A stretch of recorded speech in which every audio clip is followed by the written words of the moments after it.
Saya akan menyampaikan penjelasan tentang pengembangan perkara tindak pidana korupsi memberi hadiah atau janji kepada pegawai negeri atau penyelenggara negara, yaitu Wahyu Setiawan selaku anggota Komisi Pemilihan Umum Republik Indonesia periode 2017 sampai dengan tahun 2022 bersama-sama dengan Agustiani POF terkait penetapan anggota DPR RI terpilih 2019-2024 yang dilakukan oleh tersangka Harun Masiku bersama-sama dengan Saiful Bahri. Saya yakin semua rekan-rekan sudah tahu karena merupakan perkara lama. Sebelumnya disampaikan bahwa tanggal 8 Januari 2020 KPK telah menetapkan 4 tersangka, yaitu Harun Masiku, kemudian Saiful Bahri, Wahyu Setiawan, dan Agustiani. 3 dari 4 ini sudah dilakukan proses dan sekarang sementara sedang menjalani. Kemudian pada saat proses penyidikan terhadap perkara HM dan upaya pencarian DPO HM ini dilakukan secara sangat serius, juga dilakukan tidak mengenal waktu, bahkan banyak melakukan koordinasi dengan berbagai pihak. Penyidik menemukan adanya bukti keterlibatan saudara HK yang bersangkutan selaku Sekjen PDI Perjuangan dan saudara BPI selaku orang kepercayaan saudara HK dalam perkara dimaksud dengan poin-poin penjelasan sebagai berikut. Perbuatan saudara HK bersama-sama dengan saudara HM dan kawan-kawan dalam memberikan suap kepada Wahyu Setiawan dan Agustiani. Yang pertama, HK menempatkan HM pada dapil 1 Sumsel, padahal HM berasal dari Sulawesi Selatan, tepatnya dari Toraja.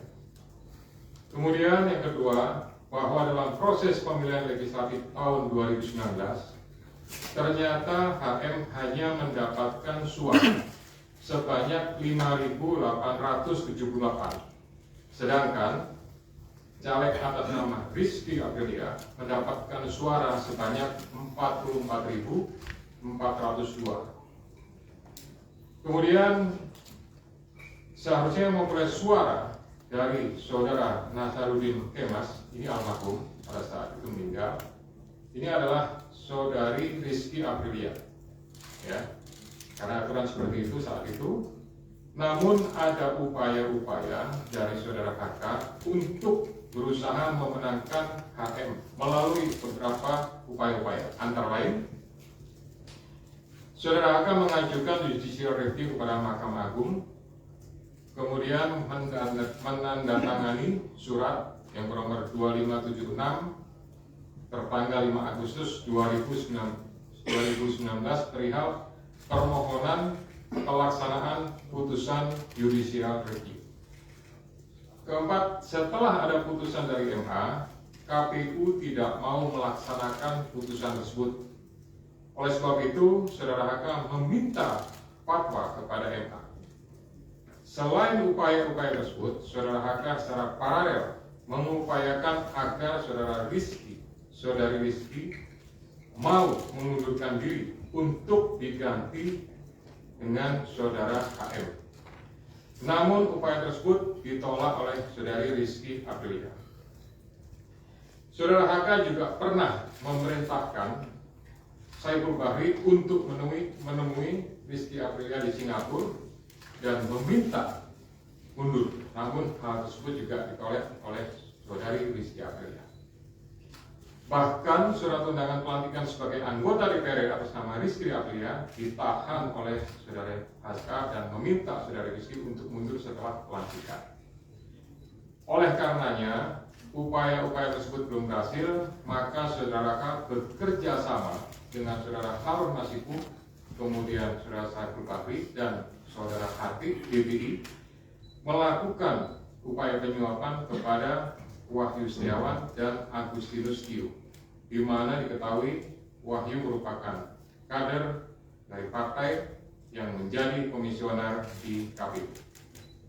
Bahkan pada tanggal 31 Agustus 2019, Saudara HK menemui Wahyu Setiawan untuk dan meminta memenuhi dua usulan yang diajukan oleh Saudara HK, yaitu yang pertama adalah Maria Lestari, Dapil 1 Kalbar, dan Harun Masiku, Dapil 1 Sumsel. Ini yang berhasil hanya untuk yang Kalbar saja. Kemudian dari proses pengembangan penyidikan ditemukan bukti petunjuk bahwa sebagian uang yang digunakan untuk menyuap berasal dari Saudara HK. Bahwa dalam proses perencanaan sampai dengan penyerahan uang tersebut, Saudara HK mengatur dan mengendalikan Saudara Saiful Bahri dan Saudara DPI dalam memberikan suap kepada Komisioner KPU Wahyu Setiawan. Saudara HK mengatur dan mengendalikan Saudara DPI untuk menyusun kajian hukum pelaksanaan putusan MA dan surat permohonan pelaksanaan permohonan fatwa MA kepada KPU. Saudara HK mengatur dan mengendalikan Saudara DPI untuk melobi anggota KPU agar dapat menetapkan HM sebagai anggota DPR terpilih dari Dapil 1 Sumsel.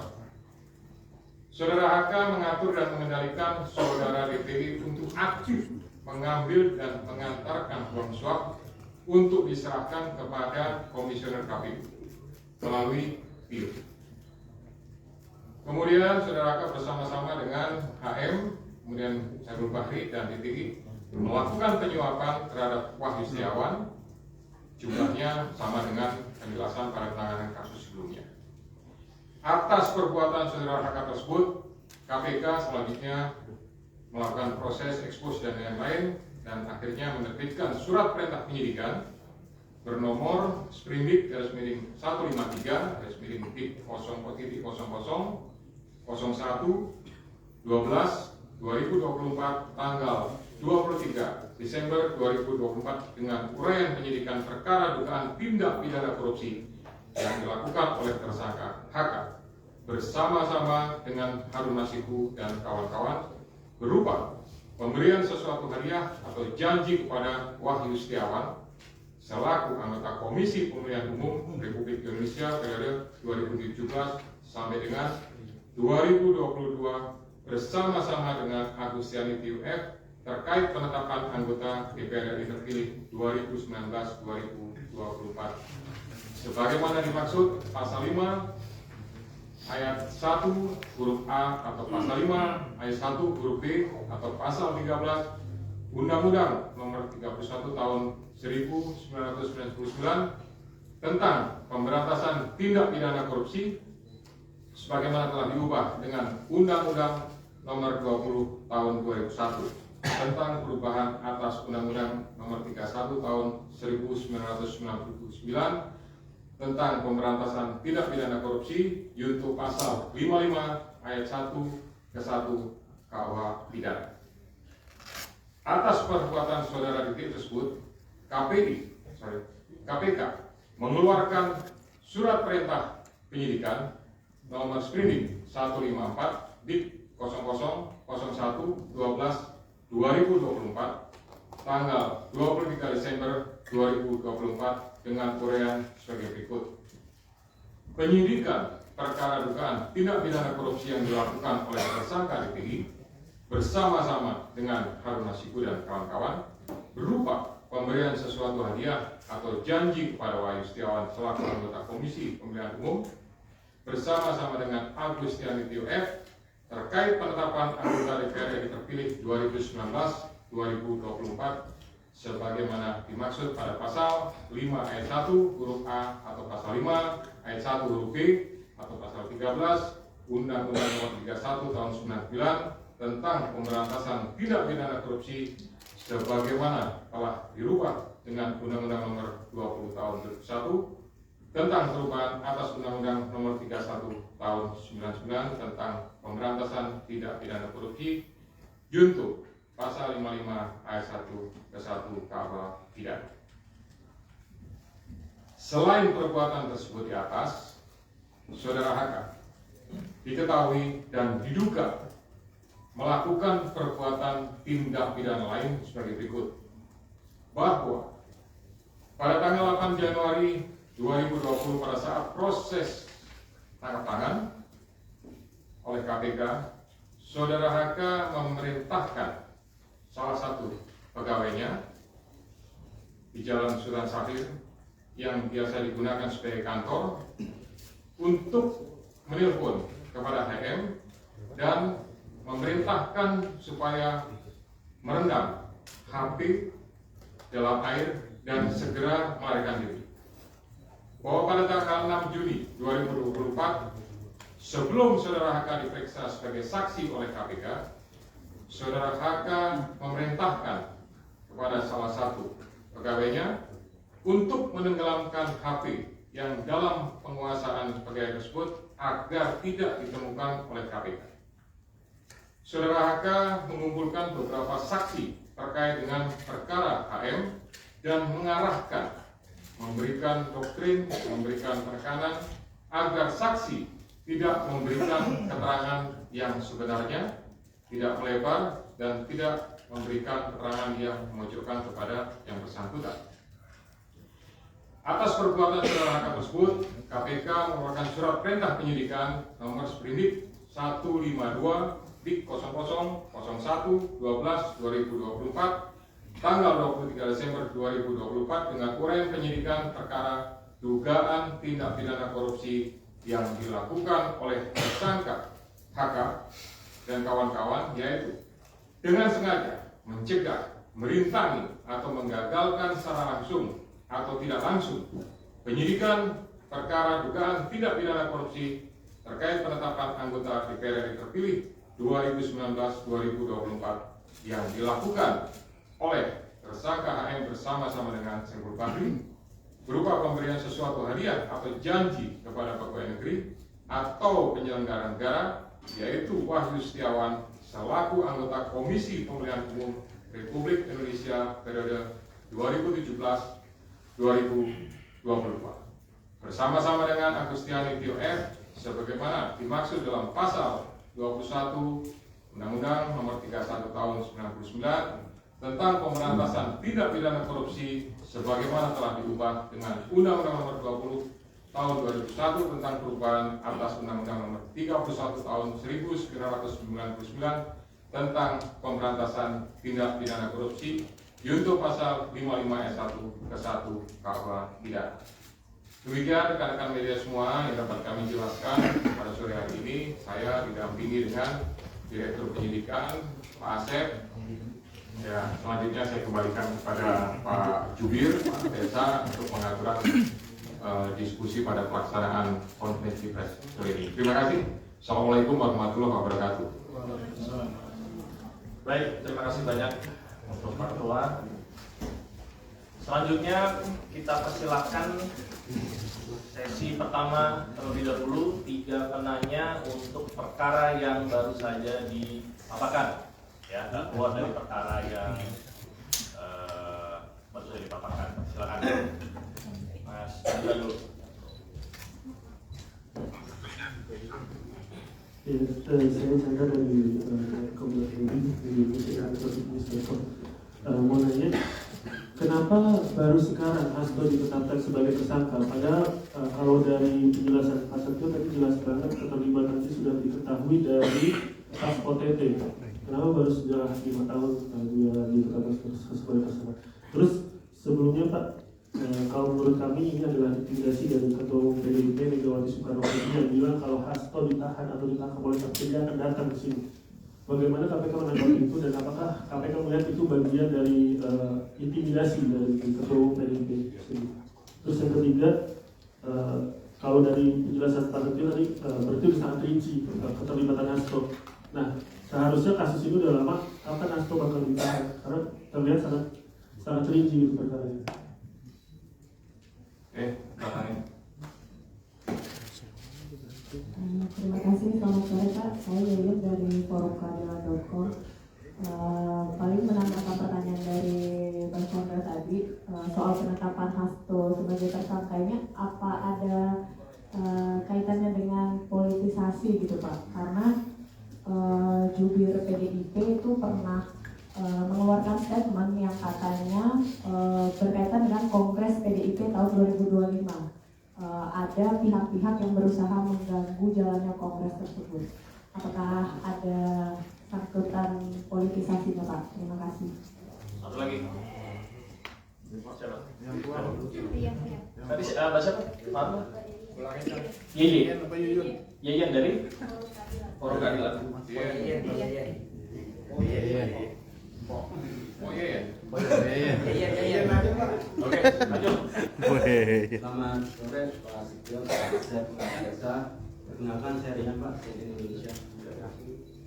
Mau bertanya soal pertama, uang suap tadi kan disampaikan sebagian itu totalnya berapa dari Pak Hakan itu. Yang kedua, ini kan dalam jangka waktu yang lama dan ada apa ya namanya drama-drama seperti lah pelarian Harun yang balik ke Indonesia ke Singapura. Apakah akan menjerat juga dari pihak kementerian lah Pak? Karena waktu itu kan ada PDP juga dalam OJ, Obstruction of Justice. Yang ketiga, dalam menindaklanjuti prinsip baru ini, apakah KPK sudah berkirim surat ke imigrasi mengenai pencegahan keluar negeri terhadap HK dan DD ya dan belum itu istiqomah. Dan keempat Pak, di luar kasus ini kan baru lagi Pak, saya menemukan pengumuman tersangka ini langsung gitu. Mas Dia mungkin mengalami ya. Apakah ada perubahan metode lagi Pak? Terima kasih. Oke, kita tutup dulu ya. Silakan. Ya baik. Kenapa baru sekarang? Ya. Jadi kalau rekan-rekan melihat, gitu, kasus ini kan sejak 2019 sudah ditangani, gitu. Tapi kemudian baru sekarang. Ini karena kecukupan alat buktinya, gitu. Tadi sebagaimana sudah saya jelaskan di awal, penyidik lebih yakin, gitu. Kemudian setelah pada tahap proses pencarian DPO Harun Masiku, gitu. Ada kegiatan pemanggilan, kemudian ada kegiatan pemeriksaan, ada kegiatan penyitaan terhadap barang bukti elektronik. Nah, disitulah kemudian kita mendapatkan banyak bukti dan petunjuk yang kemudian menguatkan keyakinan penyidik untuk melakukan tindakan, untuk mengambil keputusan, ya tentu melalui proses tahapan-tahapan sebagaimana yang sudah diatur di Kedeputian Penindakan, baru kemudian diputuskanlah ya terbit surat perintah penyidikan. Gitu. Jadi sebetulnya alasan pertimbangan itu. Kemudian sampaikan masalah intimidasi, ya kami murni melakukan proses penegakan hukum saja, gitu ya. Saya yakin Kedeputian Penindakan sudah melakukan ini dan ini juga menurut saya bagian daripada isi dari memori serah terima yang kami terima dari pejabat lama. Jadi sebenarnya kami juga tinggal melanjutkan saja, kira-kira seperti itu. Terakhir tadi saya sampaikan penjelasan sudah sangat rinci, kemudian kapan ditahan, tentu itu nanti Pak Asep yang akan menentukan. Pimpinan juga tidak punya kewenangan untuk melakukan intervensi kepada penyidik karena penyidik adalah independen, gitu. Silahkan nanti Pak Asep kalau mau tambahkan terkait masalah kapan ditahan, tapi pastinya ya kita melakukan proses itu sesuai dengan ketentuan yang ada. Kemudian tadi Mbak yang sampaikan apakah penetapan ini ada politisasi? Ini sama jawabannya murni penegakan hukum, gitu. Kemudian di Kongres ada pihak yang akan mengganggu. Selama ini ya kami pimpinan sama sekali tidak ada informasi, masukan dan lain-lain terkait masalah Kongres atau segala macam. Kami hanya mendengarkan proses ekspos dan jalannya ekspos. Alhamdulillah, puji syukur kepada Tuhan dihadiri oleh semua pimpinan lengkap, termasuk dari kedeputian yang lain. Ya, jadi posisinya artinya kedeputian di penindakan, tapi dari direktoratnya lengkap, gitu. Ya, sehingga menurut saya keputusannya diambil secara akurat dan itu yang menjadi sprindik tersebut. Kemudian uang suap sebagian dari harta, ya itu dari hasil yang sudah kami dapatkan saat ini, tapi itu nanti akan menjadi bagian inti daripada materi pemeriksaan yang akan dilakukan oleh para penyidik. Kita akan lakukan, saya mengingatkan kepada para penyidik untuk melakukan proses penyidikan secara profesional. Kemudian yang akan dijerat itu saya kira nanti Pak Asep lah akan secara teknis. Kemudian tadi yang terakhir ini konferensi pers ini dilakukan, biasa kan dulu zaman saya masih di sini itu kan dilakukan pada saat bersamaan dengan penahanan, kira-kira seperti itu ya. Nah, berdasarkan kebijakan pimpinan sekarang dalam rangka akuntabilitas dan mempertanggungjawabkan kepada seluruh masyarakat, gitu, ya segera sesaat setelah sprindik itu dibuat, gitu, kita tidak akan menunggu sampai dengan masa diumumkannya penahanan, itu nanti akan diumumkan, disampaikan, supaya juga para pihak yang terlibat sudah tahu statusnya seperti apa, karena ini sebagai bagian daripada pertanggungjawaban penyidik, pertanggungjawaban secara institusi kelembagaan KPK untuk bisa menyampaikan kepada masyarakat tentang kegiatan yang sudah dilakukan. Kami tidak ingin ini menjadi sesuatu yang ya istilahnya ada informasi yang mohon maaf kalau saya menyampaikan istilahnya agak liar gitu ya. Ini bertanya apa segala macam, lebih baik nanti sesaat setelah itu kan bisa 1 hari, 2 hari atau mungkin 1 minggu, itu nanti tentu dari kedeputian penindakan yang akan menyarankan kepada juru bicara untuk pengaturan kapan dilaksanakan. Tapi prinsipnya itu bagian daripada akuntabilitas KPK kepada masyarakat. Demikian ya. Ya, silakan mungkin Pak Asep menambahkan beberapa hal tadi dari 3 teman-teman yang bertanya. Terima kasih. Terima kasih Bapak Ketua. Yang saya hormati Pak Ketua, Pak Jubir dan rekan-rekan sekalian yang berbahagia, para jurnalis. Izin menambahkan apa yang telah disampaikan oleh Pak Ketua tadi yang terkait dengan kapan saudara akan ditahan. Jadi rekan-rekan sekalian, bahwa sprindik yang kami terbitkan pada tanggal 23 kemarin itu merupakan pengembangan penyidikan dari perkaranya Harun Masiku. Jadi saksi-saksi yang saat ini atau keterangan-keterangan yang ada yang kami himpun, yang tadi Mas Chandra bilang ini sudah lengkap dan lain-lain, itu keterangan-keterangan di mana para saksi itu dipanggil di sprindiknya Harun Masiku. Ya, sehingga nanti untuk sprindik yang baru ini kita tentunya akan memanggil kembali mereka dengan dasar sprindik yang baru ini, sehingga diperlukan waktu untuk melakukan pemanggilan dan meminta keterangan kepada para saksi, dan juga kami akan melakukan penyitaan di mana juga itu yang barang bukti itu juga terkait di perkaranya HM, sehingga diperlukan waktu. Ditunggu saja nanti ya misalkan untuk penanganannya, pasti kita akan kabari seperti itu.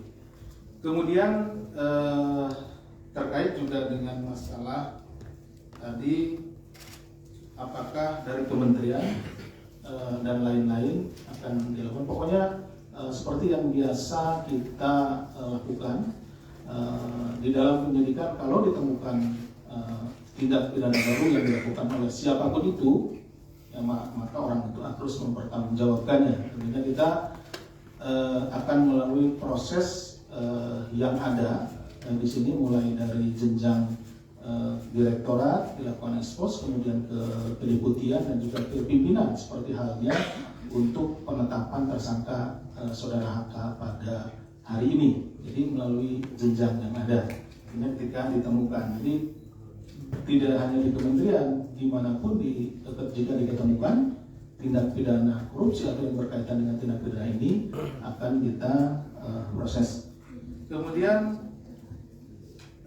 terkait dengan cekal tadi mungkin yang ini Mas Chandra, jadi seperti yang diketahui pada SOP yang kita miliki atau POP yang kita miliki, ketika ini naik juga diikuti dengan pencekalan terhadap yang bersangkutan, kemudian juga terhadap orang-orang yang memang berkaitan dan kita duga bahwa dia memiliki informasi dan akan menyulitkan apabila dia berada atau keluar negeri seperti itu. Jadi pencekalan serta-merta kita lakukan. Pencekalan itu seperti biasa 6 bulan dan nanti kita bisa lakukan seperti itu. Tidak hanya orang tertentu ya, memang itu semuanya seperti itu. Mungkin itu yang bisa kami sampaikan mengenai dari Pak. Terima kasih. Assalamualaikum warahmatullahi wabarakatuh. Baik, stop. Ya, aturan mainnya. Sesi kedua. Oke, tadi mungkin atas Mas siapa? Bayu ya. Namanya banyak, biar namanya dapat bagian. Dan Mas. Mohon izin saya Bayu ingin menanyakan ini terkait dengan kasus yang sekarang ini kan Hasto Kristianto ini dia juga berkontribusi dalam proses penyuapan tersebut. Pertanyaannya adalah kenapa Hasto ngotot mengajukan Harun Masiku menjadi anggota DPR? Apakah sejauh ini KPK sudah menemukan motif di balik kenapa PDIP sengaja ngotot untuk mengajukan Harun Masiku menjadi anggota DPR? Mengingat background Harun Masiku ini adalah seorang advokat, apakah jangan-jangan Harun Masiku memegang sejumlah kunci kasus-kasus lain yang juga melibatkan elit PDIP? Terus untungnya apa buat PDIP ketika Harun Masiku menjadi anggota DPR? Terus yang terakhir terkait dengan pemeriksaan selanjutnya, apakah KPK akan memanggil para pihak terkait hingga sekelas elit termasuk Ketua Umum PDIP terkait kasus ini? Terima kasih. Oke, dari mana? Itu dulu. Sampai topik.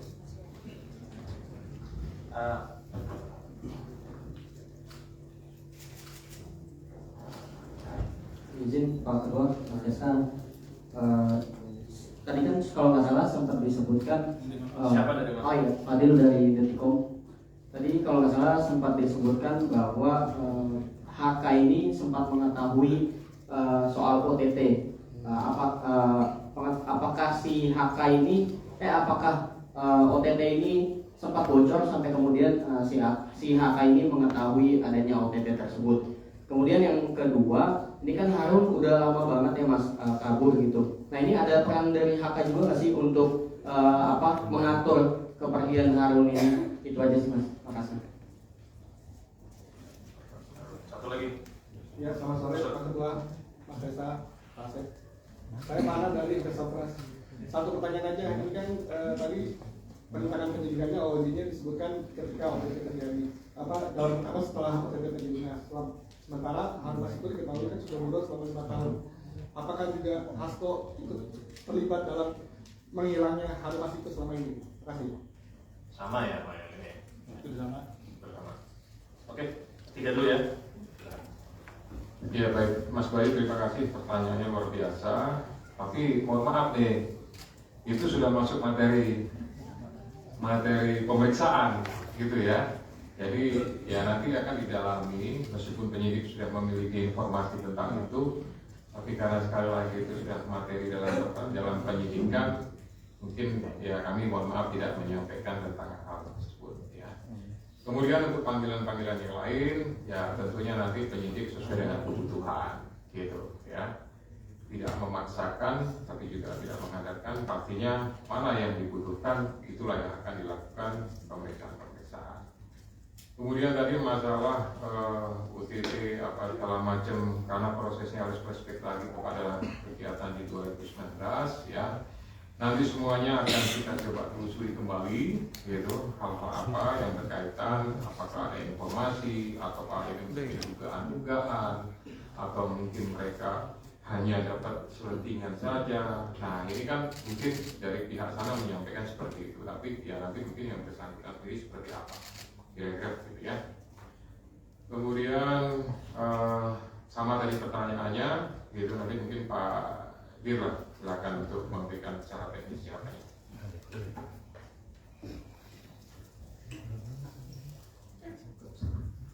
Terima kasih Pak Ketua. Mohon izin menambahkan Bapak.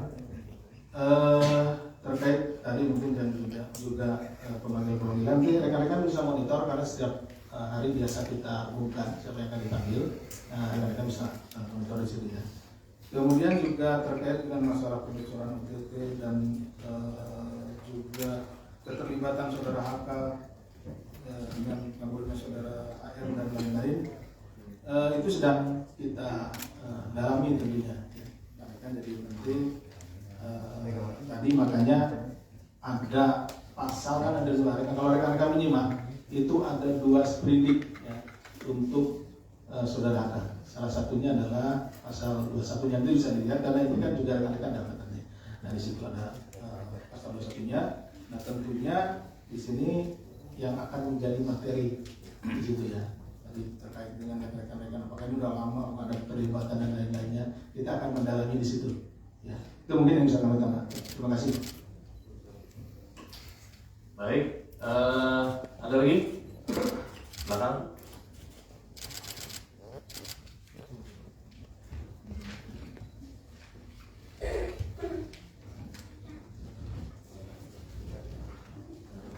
Selamat sore Mas Rizal, Pak Ketua, Pak Ade dari Tempo.